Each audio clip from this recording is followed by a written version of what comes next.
Nabi SAW punya banyak kelebihan di antara nabi-nabi yang lain, disebutkan dalam hadis riwayat Ahmad, riwayat Tirmidzi, dan dinilai hadis ini sahih.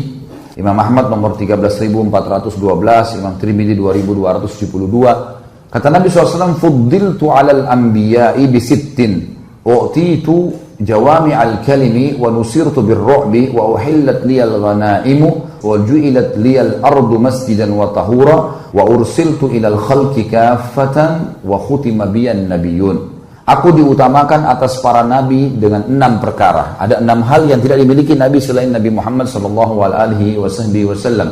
Yang pertama, aku dikaruniahi jawami al-kalim, atau bahasa Indonesianya kemampuan berbicara singkat dan padat. Jadi dari mayoritas hadis Nabi SAW umumnya pendek. Seperti misal, "Man la yarham la yurham." Siapa yang tidak mengasihi tidak akan dikasihi. Ini kata ulama, kalau kita mau bahas, bisa masuk dalam 70 bahasan bab fikih. Hanya ini, siapa yang tidak mengasihi, tidak dikasihi. Ada hadis lain, "Kama tadinu tudan." Begitu saja hadisnya. Sebagaimana kau berperilaku, kau akan dibalas yang sama.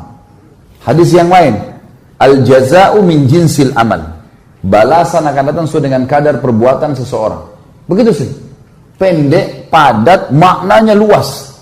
Kebanyakan hadis Nabi SAW begitu. Maka namanya jawami al-kalim.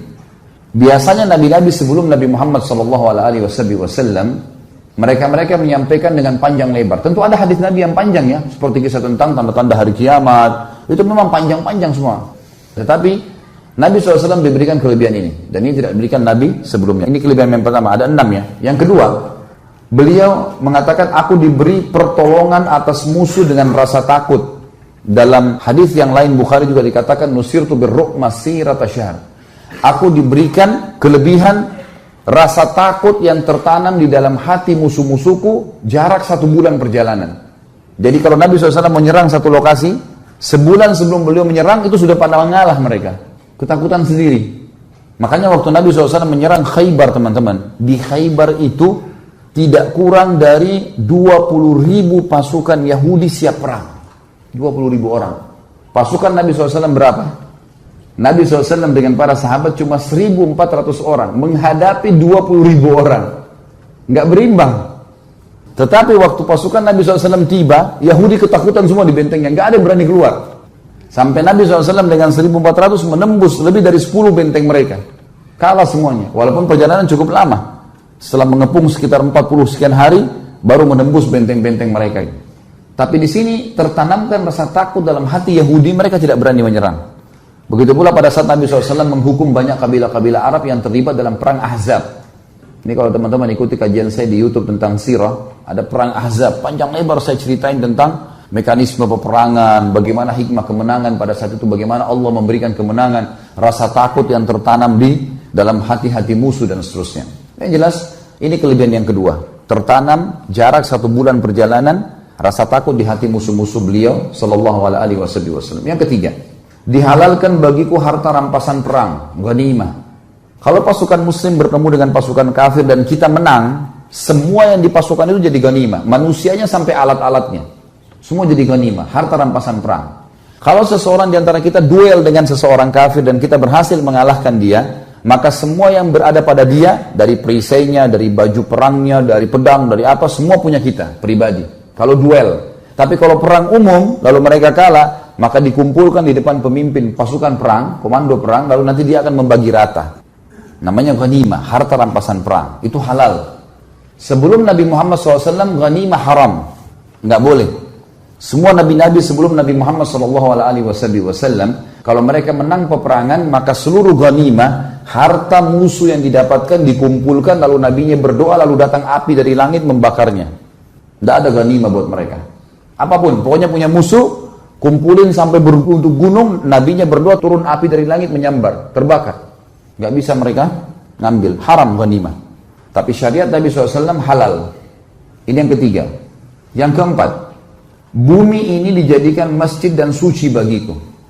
Maknanya adalah, setiap orang di antara kita boleh bangun masjid di mana saja. Yang penting tanah kita.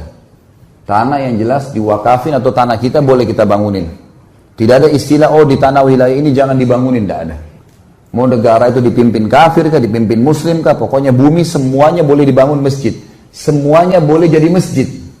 Seperti misal, rumah antum sebesar ini masjid misalnya. Anggap 15 kali 15 atau 20 kali 20. Lalu di depan sana di pinggir ujung, antum blok 10 kali 10 meter niatkan untuk masjid.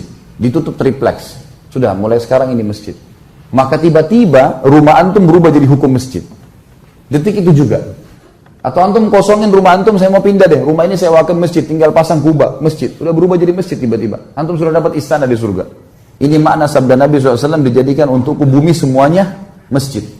Tiba waktu sholat, antum kepepet tidak ada masjid, mampir di pinggir jalan, buka sejadah, cari arah kiblat, sholat. Jadi masjid semuanya. Dan dikatakan tahur, suci. Saya mau tanya teman-teman sekalian. Kalau ada seseorang di antara anda ke masjid, kemudian sendalnya hilang, insya Allah enggak. Saya kasih contoh yang sering terjadi di negara kita.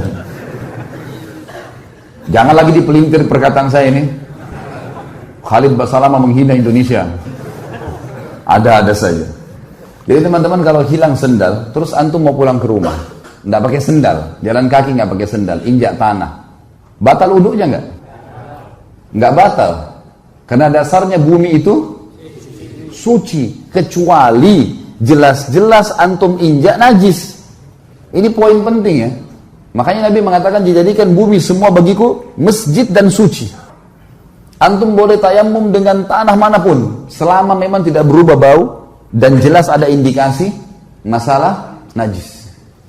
Bukan cuma bumi teman-teman, apapun yang ada di bumi itu, biji-bijian kah, tanahnya kah, air yang mengalir kah, hukumnya hukum asal. Asalnya suci. Makanya Umar bin Khattab pernah jalan menuju ke masjid. Ada Allah dengan sahabat seseorang, tapi saya tidak temukan namanya orang ini. Waktu jalan ke masjid, ada sahabat lain di lantai 2 rumah melempar air. Kalau kita mungkin dari baskom gitu dilempar, kepercik air ini di baju Umar dan baju orang ini. Di sebelah Umar ini langsung angkat kepalanya di atas lalu tanya, air apa yang kau buang? Maksudnya najis atau enggak nih?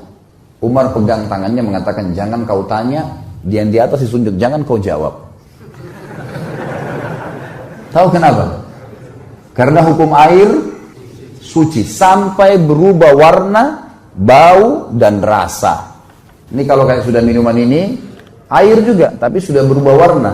Nggak bisa lagi antum pakai bersuci. Nggak bisa dipakai uduk, nggak bisa dipakai mandi junub. Tapi kalau air di bak, nggak ada keraguan. Oh ini suci nggak ya? Cium baunya. Kalau ada bau busuk, bau najis ya sudah jangan dipakai. Atau berubah warna, atau berubah rasa. Kalau enggak hukumnya asal. Terutama kalau air itu mengalir. Kalau air mengalir, ulama fikih sepakat walaupun berubah warna tetap suci. Seperti sungai. Kadang-kadang kan di musim hujan yang lebat tanahnya di bawah kan keluar. Jadi coklat, tetap suci. Kalau air mengalir. Walaupun maaf ada kotoran mengalir situ antum tetap bisa berwudu. Jadi yang dimaksud dengan dijadikan untukku bumi itu masjid dan suci. Tadi yang keempat ya. Yang kelima, aku diutus kepada seluruh manusia.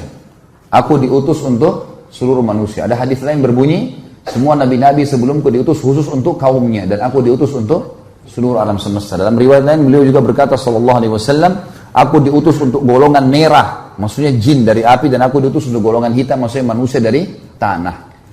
Yang keenam, yang terakhir, dan denganku kenabian ditutup.